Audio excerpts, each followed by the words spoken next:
Good morning, everyone. I am Coach Gessie Thompson. I am CEO of Detox Living, where we help people unleash their power to heal through lifestyle changes that include stress management, diet, and so much more. Today, I'm going to be speaking to you about when life serves you lemons, because it does. So, join me. A very popular Hebrew proverb states, "Many are the plans in a man's heart, but it's the Lord's purpose that prevails."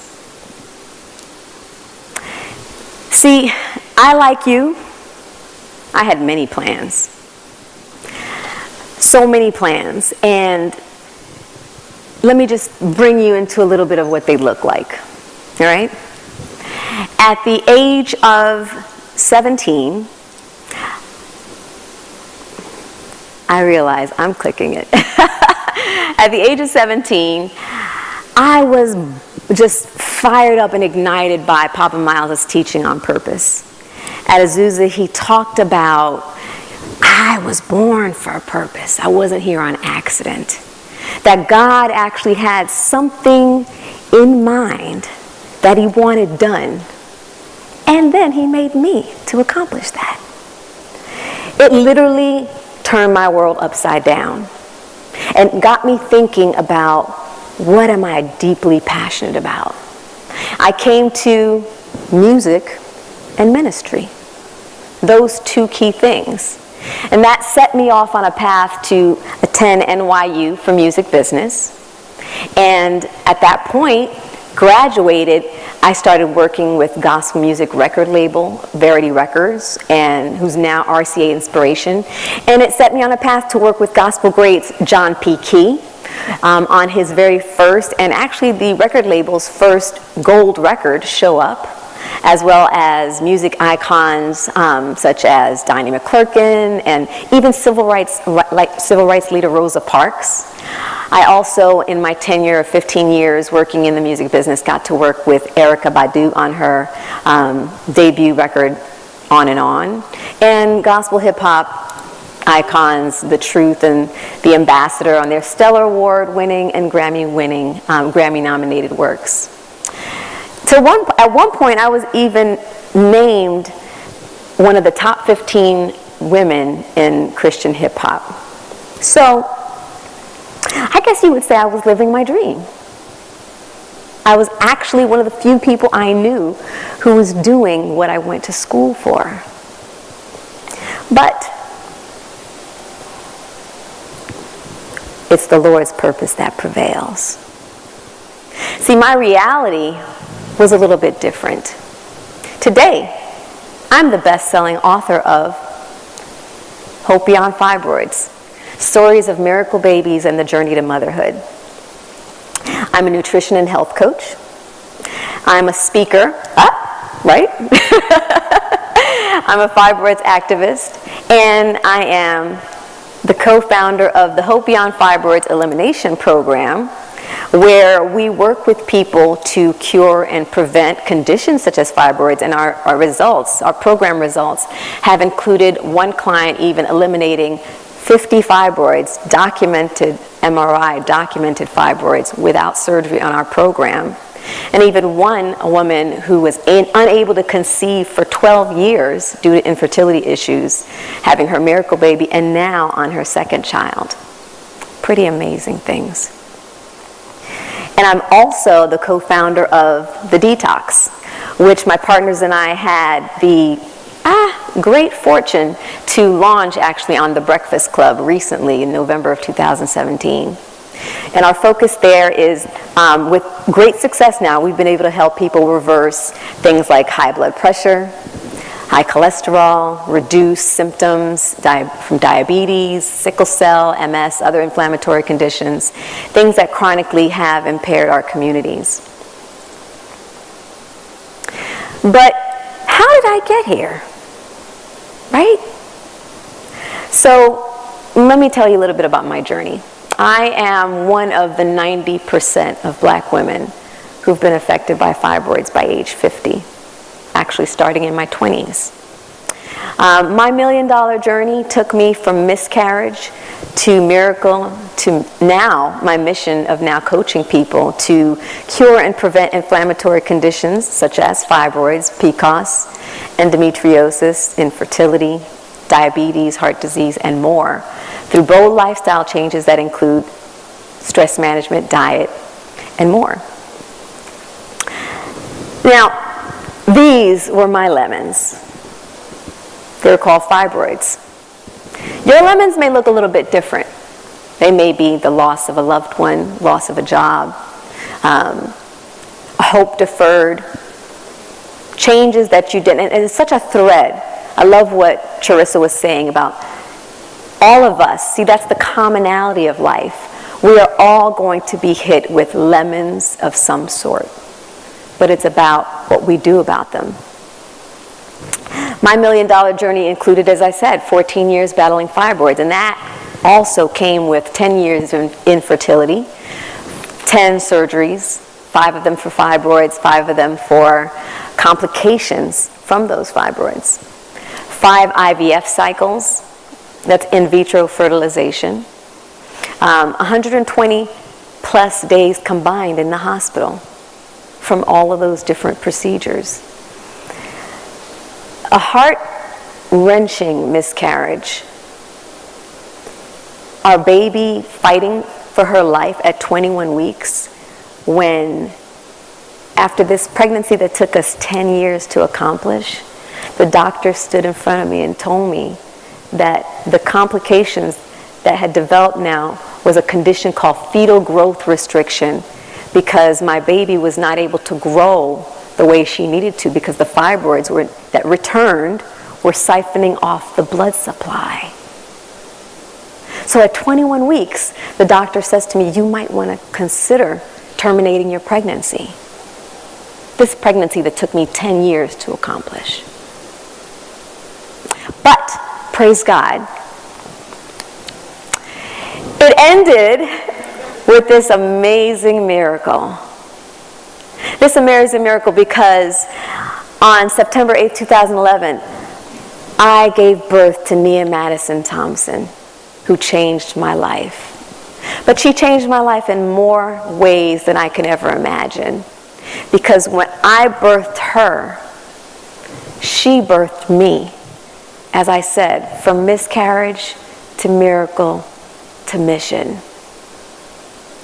That journey really, I didn't know it, but God was turning my test into a testimony.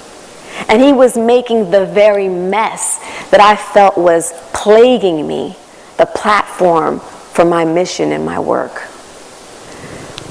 In 2014, Essence Magazine decided that my story was something they wanted to share.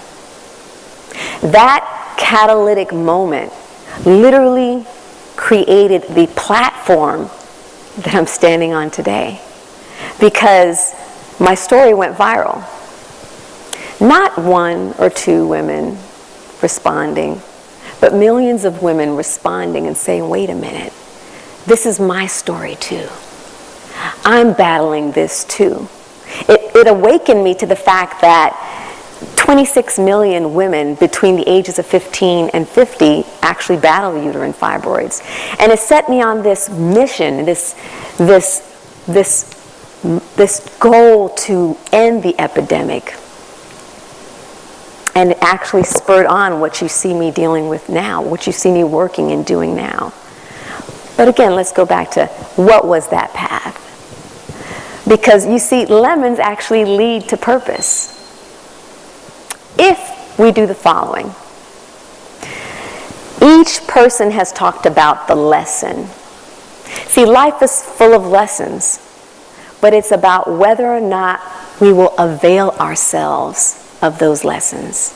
The way that we use them to transform our lives is that we lean in. Lean in says, when it hits me, as Charissa said, what am I going to use this to make of me? What am I going to take from this that is going to now transform the rest of my life? Lessons aren't always fun. In fact, I would say most transformational lessons, they're in a place of discomfort. They're in a place where we wouldn't have planned it for ourselves. If God had told me, oh, this is what it's going to take to build the Ephesians 3:20 life that you're living right now, I wouldn't have chosen this path. But I can tell you that there is no, when Ephesians 3:20 says, now unto him who is able to do exceedingly, abundantly, above all you can ask, think, or imagine, the way to that exceedingly abundantly is your Jeremiah 29:11. The plans he has for you that he doesn't always tell you about, but that he leads you through. So you lean into that lesson. And the second thing is, on that path, you're going to feel like you don't know what's going on. But if we expect miraculous interventions, we will navigate what we didn't even think was possible. Because guess what? Every day is pregnant with a miracle. Every opportunity, when we're in the middle of it, as Mark spoke about probabilities, darkness can only last so long. It can only last so long. At some point, that mourning is going to turn into dancing. At some point, he's going to make beauty out of your ashes. At some point. And that is why expecting miraculous interventions, it keeps us moving forward. And the third thing is, it inspires us to make room for new opportunities, new possibilities. When I went to school for music business, and I wrote down my 5, my 10, my 20-year plan, I never saw myself standing here. I never even dreamed of it as a possibility, because surely I was going to be the next Russell Simmons of Christian hip-hop. That was my dream. Make it commercial. But my dream was so small. I didn't even have that in my conception that what I would be doing today would be part of my journey. But when we make room for new possibilities, what that requires is that we have to make a shift from understanding the difference between letting go, between losing and letting go. We have to decide to let go of the things that are standing in our way in order to make room for new possibilities. We have to open up our thinking that, wait a minute, what could be? What possible new thing could come out of this? Because when we open up our thinking that way, we now can attract, and we can actually see, we can actually acknowledge and recognize the things that are part of where God is calling us to. See, if we don't make room, it's like, I don't know if you've ever seen this visual of the little girl who's holding on to this tiny little teddy bear. And there's an image of God standing there next to her in the form of Jesus. And he has this huge teddy bear behind him like this. And he's saying, I have something better for you.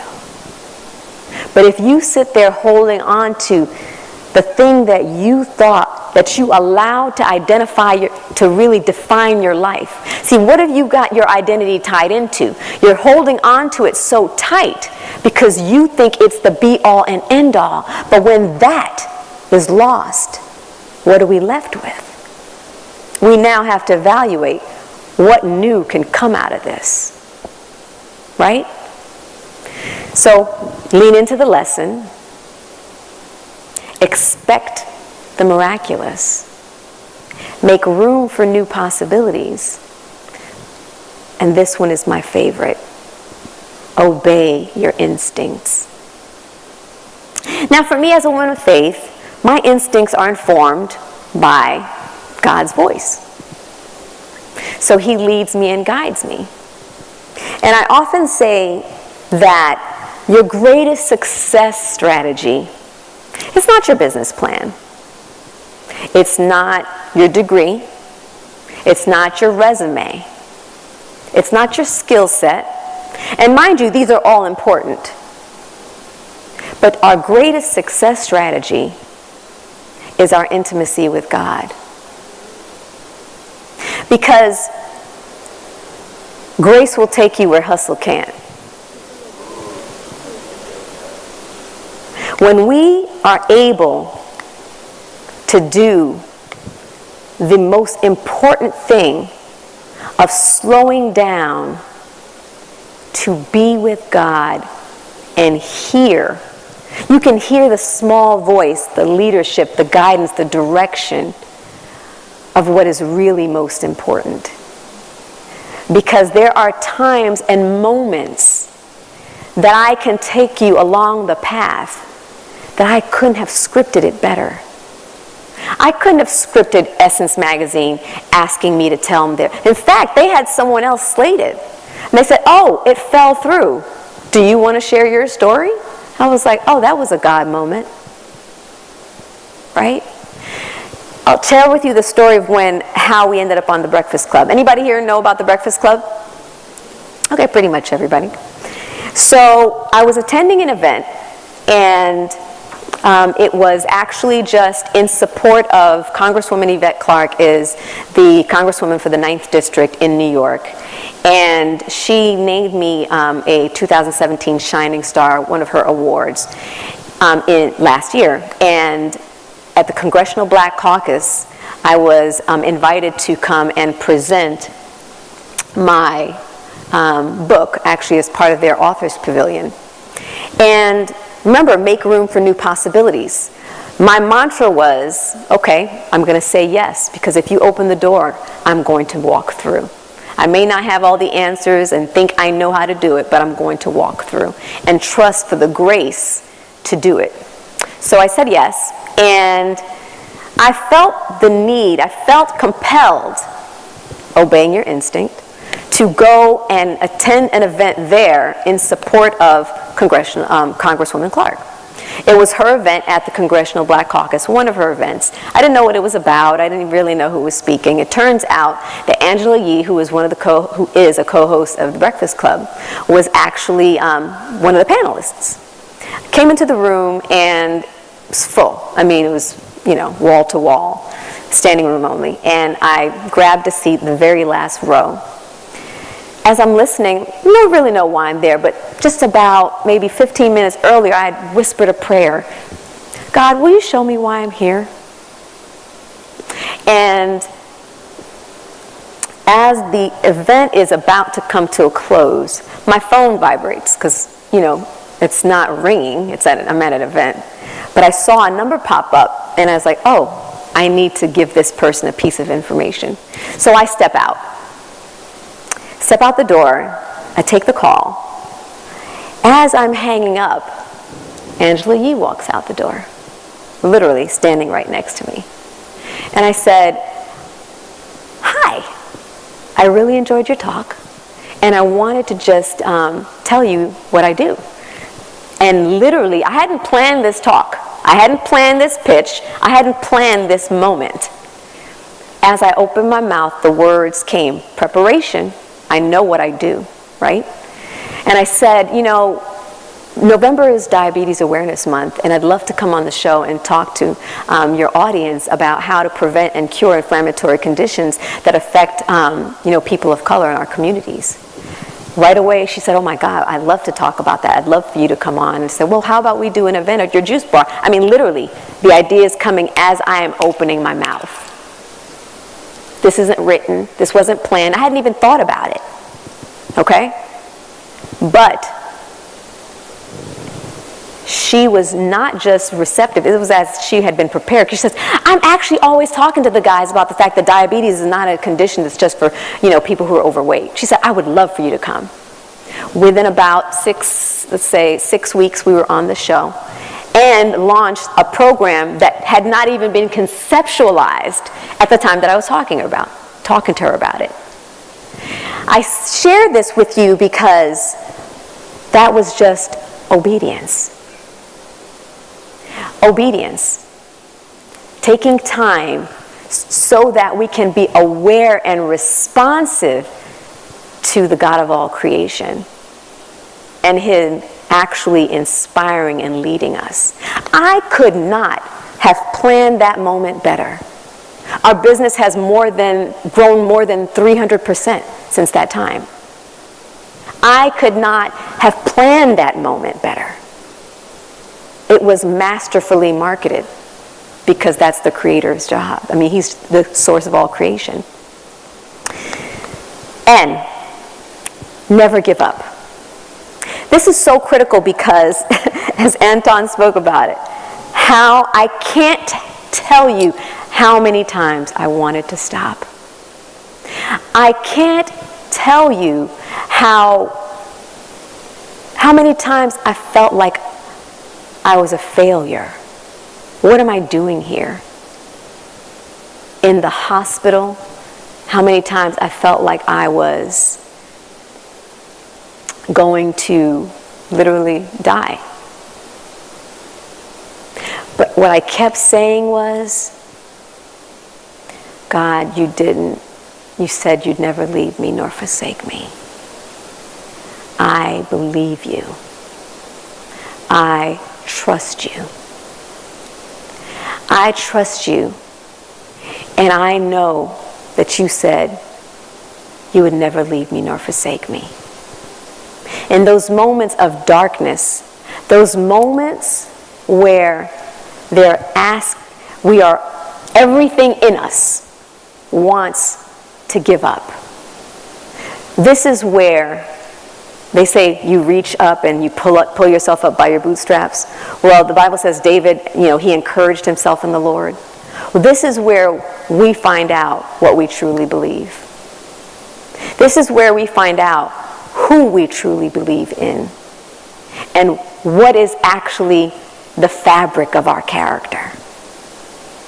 Is the fabric of our character that which is actually weaved in the unmistakable, relentless, never-ending love of God? Do we know that His call comes with His provision? Do we know that He will never leave us in that place of darkness? So never give up. And the last point is stay connected. Because when we're in those dark places, or when we're in those places where we just feel like we're winging it, or we don't know what to do, one thing I've learned is when the student is ready, the teacher appears. Open your eyes to the resources around you. The relationships that, as we make room, new relationships come around. New expertise that we need. I'll give you an instance. When I was at the place where I knew that traditional medicine had failed me, I knew that traditional medicine could only take me so far. And I came to the point after my last health crisis surgery where I actually had to make a decision. Either I was going to I had a hysterectomy, and it was my 5th fibroid surgery and my 10th and 11th actual surgeries, and in total. And I remember that I actually ended up in full-blown menopause at the age of 44. That's not fun. And I had to make a decision. Am I going to take these drugs, these hormone replacement drugs that I actually know are accelerators to the development of cancer and other inflammatory conditions? Strongly linked. Doctors were telling me, no, you don't want to be on those. And I remember my praying mother, she was like, Gessie, you cannot be on those drugs. And I said, okay, Mom, I'll believe God for a miracle. I'll believe God for a natural remedy. Now, mind you, I was not a naturalista at that point. I had 10 surgeries, right? So I was very committed to traditional medicine. But I had to make room for new possibilities. And I remember the day I was sitting in my office, And I said to my mom, well, you know what, I'm going to use this medicine just for a little bit, and I'll find a solution because I just need a remedy right now. I just need some support, some help right now because I'm suffering. But I'll look for a natural remedy. But I had gotten comfortable. When we feel a little bit of relief, we get comfortable, and I got comfortable. And I actually was sitting in my office, and I heard the Lord say, take it off now. And I knew what he was talking about. He was talking about the patch. It was like a little Band-Aid, the estrogen patch. Take it off now. I took it off. I said, okay, God, I will believe you for a natural remedy. Within 2 weeks of that time, I was connected with the naturopathic doctors that I've now partnered with to launch my program. And I remember when my story was coming out in Essence magazine, I said to God, I knew this was a life-changing moment. I knew this was a life-changing opportunity because I had that sense that God was telling me this was going to literally change the rest of my life. I didn't know how. I said, well, God, what do you mean? What am I going to be talking to people about fibroids? I don't know anything about fibroids. He's sitting there laughing at me. I had no idea. I had the training already. I had no idea the resources he was going to bring into my life. But staying connected meant, again, make room for the possibilities, but the connections of the relationships around you, the resources of information through the people around you, it literally set me on a path that I couldn't have ever dreamed of. So I want to encourage you, going back to lean into the lessons, because lemons lead to purpose. Expect miraculous interventions. Make room for new possibilities. Obey your instincts. Never give up. And stay connected. And I want to say one more thing to the connection piece. I cannot stress enough. Connection is not just about what we give. It's also what we receive. What we receive from God in terms of listening. What we receive in terms of feedback from those in our internal community. Because there is a shaping, a sharpening that's happening to prepare you for the destiny that you never dreamed of. Surrender to the process. I promise it's easier that way. Open your heart and your mind to embrace it, and you will be living a life that's beyond your wildest dreams. Thank you.